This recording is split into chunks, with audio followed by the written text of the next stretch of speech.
Hello students, कैसे हैं आप सभी।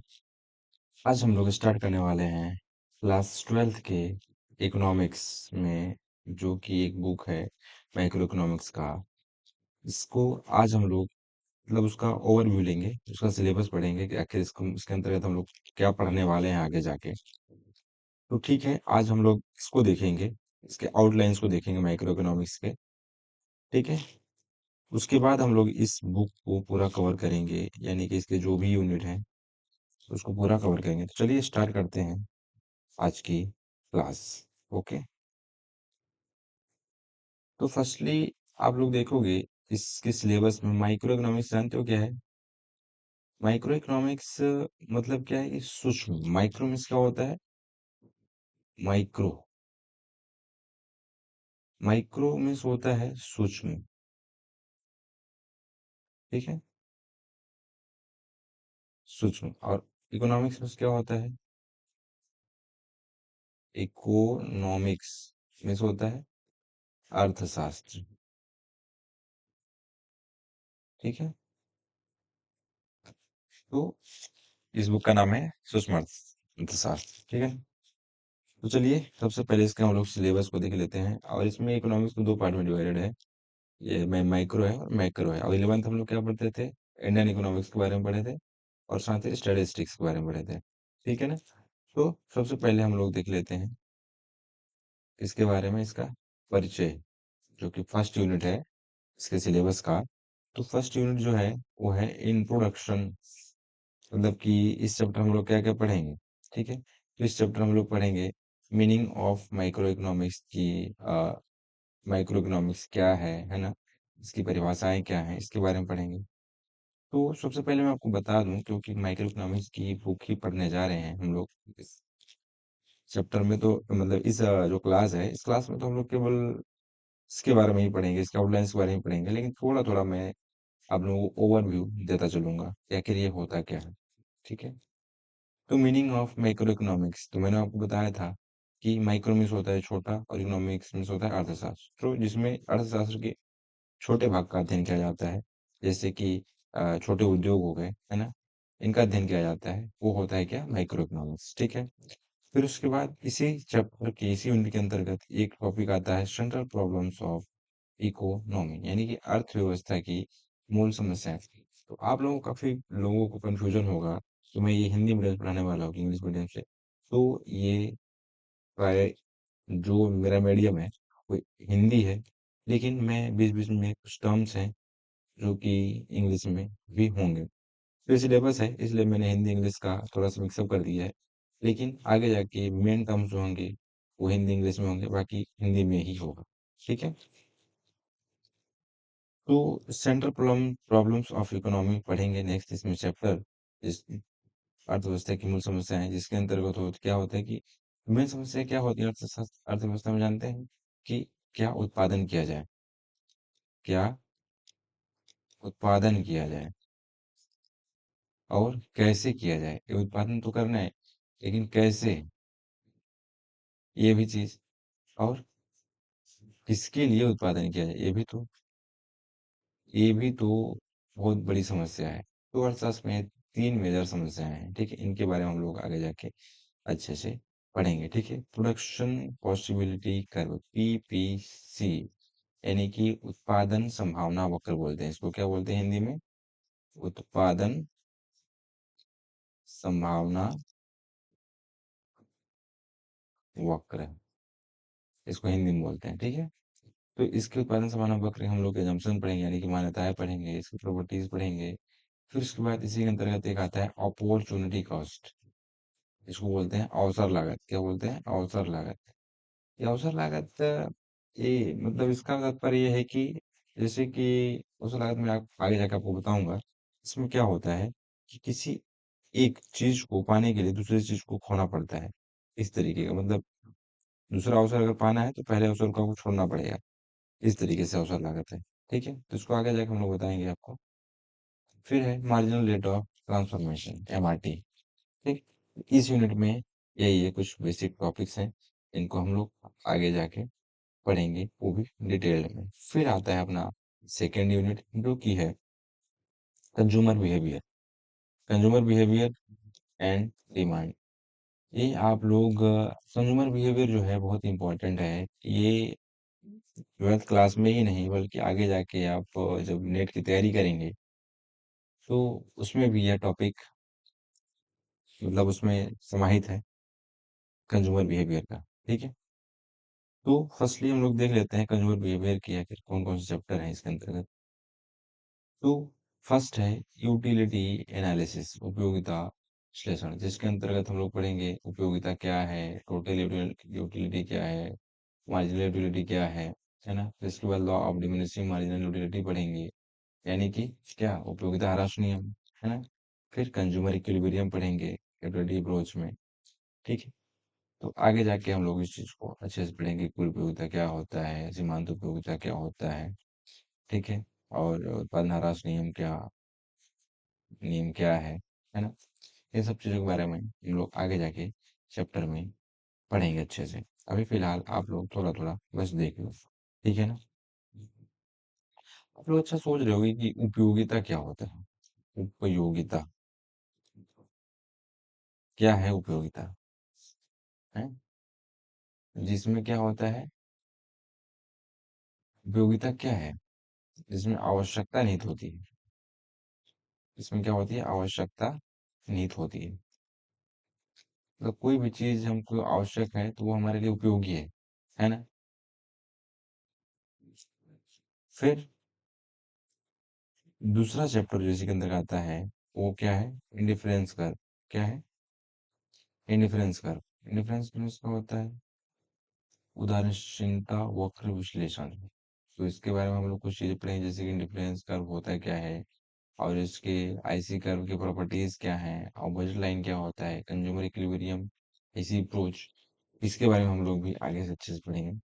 आप लोग देखोगे कि अगर पूरे अगर चीज को अगर देखा जाए इकोनॉमिक्स में, तो जो टफ मैटर है वो कंज्यूमर बिहेवियर के अंतर्गत नहीं, माइक्रो इकोनॉमिक्स में आप देखोगे कि सभी ही है, क्योंकि इसमें आपको जो कर्व होते हैं ना उनको समझना थोड़ा सा कठिन होता है। बाकी तो सब इजी ही है, थोड़ा सा कर लेकिन वो भी आप एक बार समझ जाओगे तो इजी लगने लगेगा। ठीक है, उसी के बाद हम लोग इसी चैप्टर में पढ़ेंगे डिमांड के बारे में। डिमांड होता क्या है। अच्छा, डिमांड क्या होता है आप लोग समझ में आ रहा है क्या। डिमांड, जिस मांग, मतलब हम लोग को जिस चीज की आवश्यकता होती है हम लोग उसको क्या करते हैं, मांगते हैं, है ना। तो सबसे पहले इसके हम लोग मीनिंग पढ़ेंगे, मांग क्या है। उपयोगिता, उपयोगिता हमने देखा कि मतलब जो हमारे लिए यूजफुल हो, है ना, वो उपयोगिता है। और मीनिंग पढ़ेंगे, इसके टाइप्स पढ़ेंगे कि डिमांड के कितने प्रकार होते हैं, मांग के। और लॉ ऑफ डिमांड पढ़ेंगे कि मांग का नियम क्या होता है। आप लोग जैसे देखते होंगे कि जब कोई भी चीज़ की डिमांड बढ़ जाती है ना, तो उस चीज़ की क्या होता है, कीमत भी बढ़ा दिया जाता है।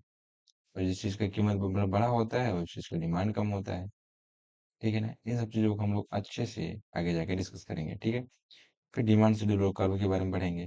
ठीक है ना, ये डिमांड कर्व के बारे में पढ़ेंगे, ऐसे ऐसे सप्लाई कर्व कर्व आगे के बारे में पढ़ेंगे। ठीक, तो डिटर्मिनेंट्स ऑफ डिमांड्स, तो डिमांड्स को हम लोग इस चैप्टर में अच्छे से पढ़ेंगे। ठीक है, तो आज आप लोगों को मैं बता दूं कि मेरी जो क्लासेस हैं केवल सैटरडे और संडे को चलेंगी।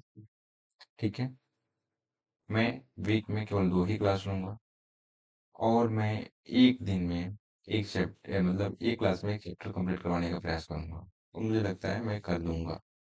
1 घंटे से 2 घंटे के बीच की क्लास रहेगी, 1 घंटे मिनिमम, तभी तो कंप्लीट कर दूंगा मैं।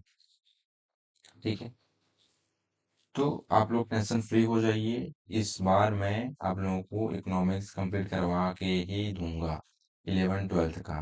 तो आप चाहे एमपी बोर्ड के हों चाहे सीबीएसई बोर्ड के हों, कोई दिक्कत वाली बात नहीं है। अभी तो आप पेपर खत्म हो गए हैं, ठीक है सभी के। तो आप नेक्स्ट ईयर की जो भी तैयारी कर रहे हैं, जो भी विद्यार्थी हैं उनके लिए काफ़ी यूजफुल होगा। और ये भी बता दूं मैं कि ये नेट के लिए भी बहुत यूजफुल है, तो जो लोग नेट की भी तैयारी कर रहे हैं उनके लिए भी काफ़ी यूजफुल है। ठीक है, तो मैं कंटेंट ऐसा बनाऊंगा कि थोड़ा सा लेवल हाई लो हो सकते हैं, लेकिन बेसिकली ट्वेल्थ बेस पे रहेगा। बाकी एक आध क्लास में बीच बीच में डालता रहूंगा जो कि नेट लेवल का हो, बेसिकली टॉपिक खुलेगा बस, हो गया। ठीक है। इसी यूनिट के अंतर्गत हम लोग पढ़ेंगे इलास्टिसिटी ऑफ डिमांड, यानी कि मांग की लोच। मांग की लोच में हम लोग जैसे पढ़ते हैं ना, आय लोच, आड़ी लोच, कीमत लोच, है ना। तो इन सब के बारे में हम लोग आगे पढ़ेंगे। देखो, प्राइस इलास्टिसिटी ऑफ डिमांड, इसमें भी हम लोग पढ़ते हैं अलग अलग प्रकार के, 5 प्रकार के पढ़ते हैं हम लोग इसमें, प्राइस इलास्टिसिटी में। फिर मेजरमेंट पढ़ेंगे, इसको मेजर कैसे किया जाता है लोच को। तो परसेंटेज मेथड है, टोटल एक्सपेंडिचर मेथड है, ज्योमेट्रिक मेथड है। फिर उसके बाद देखेंगे फैक्टर अफेक्टिंग इलास्टिसिटी, यानी कि जो मांग की लोच को कौन कौन से इसको प्रभावित करते हैं। ठीक है। तो इन सब चीज़ों को हम लोग अच्छे से डिटेल से पढ़ने का प्रयास करेंगे। ठीक है। और मेरी क्लासेस में प्रयास करूँगा 1 घंटे से ज़्यादा ना रखूँ, क्योंकि 1 घंटे ज़्यादा बच्चे भी नहीं पढ़ पाते और उन लोगों को बोरियत फील होने लगता है। ठीक है। तो मैं आगे जितने भी क्लासेस बनाऊंगा, तो मैं 1 घंटे से ज़्यादा रखने का प्रयास नहीं करूंगा। सोचूंगा 1 घंटे 1.5 घंटे के अंदर अंदर कवर हो जाए। ठीक है ना। ठीक। अब नेक्स्ट यूनिट जो है, वो थर्ड यूनिट जो है, वो क्या है? प्रोड्यूसर बिहेवियर एंड सप्लाई, उत्पादक व्यवहार एंड आपूर्ति, प्रोडक्शन फंक्शन, उत्पादन फलन।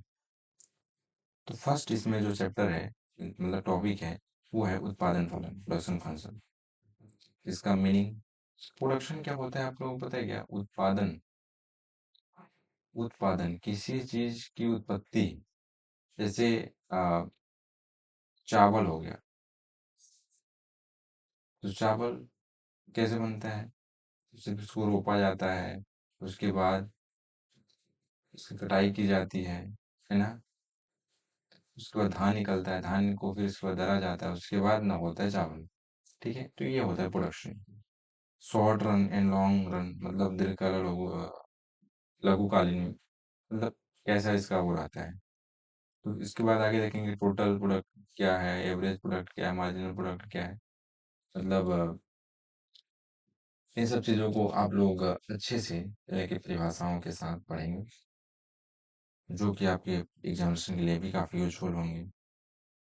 और इसमें मैंने देखा है सीबीएसई पढ़ने के थ्रू इसमें क्वेश्चन जो, मतलब इसमें कितने नंबर पूछे जाते हैं, ये मुझे लगता है इसमें कोई 15 नंबर के क्वेश्चन होते हैं यूनिट 2 से। यूनिट फर्स्ट से 4 नंबर के होते हैं, यूनिट थर्ड से भी 15 नंबर के होते हैं, और यूनिट 4 से होते हैं 6 नंबर के। ठीक है। टोटल 40 नंबर का होता है, 40 नंबर का मैक्रो हो जाएगा।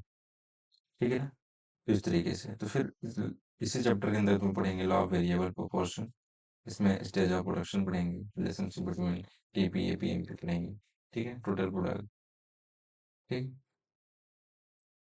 ओके। फिर इसी के अंतर्गत हम लोग आगे पढ़ेंगे कॉस्ट, यानी कि लागत इसको बोलते हैं। इसमें कुछ कॉन्सेप्ट्स हैं जैसे कॉस्ट के, जैसे कि फैक्टर कॉस्ट है, वीसी है, टीसी है ना। एवरेज कॉस्ट, इसको एसी बोलते हैं, marginal cost MC, short term cost cost, यानी कि शॉर्ट टाइम में कॉस्ट कर्व कैसे होती है, उसके बारे में। ठीक है। फिर इसी के अंतर्गत हम लोग पढ़ेंगे रेवेन्यू के बारे में, राजस्व के बारे में। इसमें T R A R M R पढ़ेंगे, इन टोटल रेवेन्यू, औसत मतलब एवरेज और मार्जिनल। ठीक है ना। फिर रिलेशन भी देखेंगे इन दोनों के, ए आर और एम आर के बीच में। ठीक। तो इसको हम लोग आगे जाके अच्छे से डिटेल से प्रयास करेंगे पढ़ने का।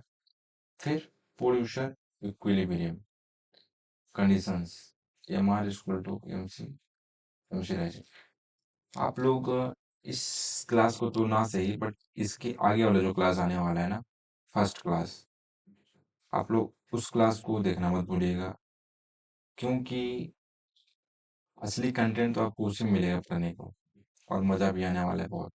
ये तो मैं बस ऐसे ही ओवरव्यू आप लोगों को दिखाने के लिए इस क्लास को ले रहा हूँ, ताकि आप लोगों को आइडिया रहे कि आगे हम लोगों को पढ़ना क्या है। इसी के अंतर्गत हम लोग फिर आगे पढ़ेंगे सप्लाई, सप्लाई, पूर्ति जिसको बोलते हैं, आपूर्ति, है ना। इसके मीनिंग्स के बारे में पढ़ेंगे, और लॉ ऑफ सप्लाई पढ़ेंगे। लॉ ऑफ सप्लाई आप लोग जानते हो क्या? जैसे मान लीजिए किसी चीज़ की स्टॉक बहुत ज़्यादा हो गया है, ठीक है ना, तो लोग क्या करते हैं, उसको ख़त्म करने के चक्कर में इसकी प्राइस को कम कर देते हैं, लेकिन स्टॉक कम है ना, तो प्राइस क्या होता है, बढ़ जाता है। बस यही है। मतलब ऐसा होता है इसमें कि अगर प्राइस कम रहेगा तो आपूर्ति कम करेंगे दुकानदार लोग, ऐसा होता है। और और जब कीमत ज़्यादा रहता है तो स्टॉक वो लोग ज़्यादा करते हैं, ज़्यादा सामान लाते हैं ताकि जब बिक्री हो तो उनको फ़ायदा हो, है ना? ऐसा भी होता है, ठीक है? फिर determinants of supply, supply curve आप लोग देखते हैं क्या? ऐसे रहता है सप्लाई कर्व, ये इस तरीके से। इसका क्या मतलब है? इसमें मतलब कि प्राइस में और सप्लाई में दोनों में पॉजिटिव रिलेशन होता है। और डिमांड में लोग क्या देखते हैं? डिमांड में लोग देखते हैं कि इसमें उल्टा मतलब रहता है। ये ये देखो, ये नेगेटिव उसमें संबंध होता है प्राइस और डिमांड में, है ना? फिर उसके बाद इसी के अंतर्गत हम देखेंगे इलास्टिसिटी और सप्लाई, इसमें इसका मेजरमेंट देखेंगे, फैक्टर अफेक्टिंग इलास्टिसिटी देखेंगे, है ना? फिर उसके बाद आगे हम लोग देखते हैं नेक्स्ट जो यूनिट है, forms of market and price determination, जो कि इसका लास्ट है, लास्ट यूनिट है माइक्रो इकोनॉमिक्स का, ठीक है? जिसके अंतर्गत हम लोग देखेंगे बाजार के रूप एवं मूल्य निर्धारण, यानी forms of market and price determination. Market के आप लोग देखेंगे टाइप्स में, तो टाइप्स में जैसे कि हैं परफेक्ट कंपटीशन यानी पूर्ण प्रतियोगिता बाजार, इसको बोला जाता है पूर्ण प्रतियोगिता बाजार, है ना? जिसके अंतर्गत हम देखेंगे इसके फीचर्स को कि पूर्ण प्रतियोगिता क्या होता है, इसकी क्या विशेषताएं हैं। और प्राइस डिटर्मिनेशन देखेंगे, इसका मूल्य निर्धारण कहाँ पे होता है, फॉर्म इक्विलिब्रियम देखेंगे, संतुलन, ठीक है? फिर उसके बाद आता है थर्ड वाला मोनोपोली, एकाधिकार, इसके भी फीचर देखेंगे और प्राइस डिटर्मिनेशन के बारे में देखेंगे। एकाधिकार आप लोग समझते ही होंगे, जिसमें एक व्यक्ति के एकाधिकार, मान लीजिए कोई वस्तु उत्पादन करना हो, जैसे चीनी हो गया, एक बाजार में केवल एक वही हो तो अपने हिसाब से वो रेट डिसाइड कर सकता है अपने हिसाब से, मतलब उसका पूरा वो अधिकार हो जाता है उस पर। फिर थर्ड है मोनोपोलिस्टिक कंपटीशन, इसके फीचर्स के बारे में पढ़ेंगे हम लोग और प्रोडक्शन डिफरेंशिएशन के बारे में पढ़ेंगे आगे जाके, ठीक है? तो मार्केट को पढ़ने में बहुत ही मजा आएगा, आप लोग इंतजार करिएगा कि घड़ी कब आएगी, इसमें हम लोग पढ़ेंगे मार्केट के बारे में, ठीक है? फिर इसी के अंतर्गत हम लोग का लास्ट टॉपिक है मार्केट इक्विलिब्रियम, बाजार संतुलन। अब देखो कि बाजार संतुलन में कब होता है, जब डिमांड एंड सप्लाई दोनों बराबर होते हैं, तब मार्केट संतुलन होता है, तब वहां पे हम लोग प्राइस जो है डिटरमाइन कर सकते हैं, है ना? तो उसके बारे में पढ़ेंगे हम लोग, demand and supply interaction, equilibrium, price and quantity, effects of shift demand and supply, और जो डिमांड या सप्लाई शिफ्ट होता है इससे क्या इफेक्ट पड़ता है प्राइस पे, वो भी पढ़ेंगे हम लोग आगे जाके क्लासेस में, ठीक है? तो आज की क्लास इतना ही। और मेरी क्लासेस तो शाम को होनी है 10 बज के समथिंग, तो मैं प्रयास करूँगा कि रिकॉर्डेड ही दूँ आप लोगों को। लाइव करूँगा तो आप लोग उपस्थित नहीं हो पाओगे क्योंकि आप लोग सो जाते हो, मेरे को यही टाइम मिलता है क्लासेस लेने का। तो कोई बात नहीं, नेक्स्ट क्लास का आप लोग इंतज़ार करिएगा। कल मैं आपको क्लास प्रोवाइड करवाऊँगा, एक और क्लास, जिसमें मैं आपको बताने वाला हूँ कि क्या होता है आखिर माइक्रो इकोनॉमिक्स, है ना? उसकी मीनिंग्स के बारे में। फिर ठीक है, तो मैं कल डिसाइड करूँगा आपको क्या-क्या पढ़ाना है, क्या नहीं पढ़ाना है, तो आपको कल बताऊँगा। कल मैं देखो मेरे पढ़ाने का तरीका ये होगा कि मैं सबसे पहले आप लोगों को उसका ओवरव्यू दे दूँगा, क्या पढ़ाने वाला हूँ। उसके बाद एक-एक करके पढ़ाऊँगा और उसमें भी जिस टॉपिक पढ़ाने वाला हूँ उसको पहले मैं समझा दूँगा आपको। उसके बाद मैं आपको रिटेन यानी कि एग्ज़ामिनेशन के तरीके से आप जो लिखना होगा, उस तरीके से भी मैं बताते जाऊँगा। ठीक है? तो आज के लिए इतना ही। Thank you.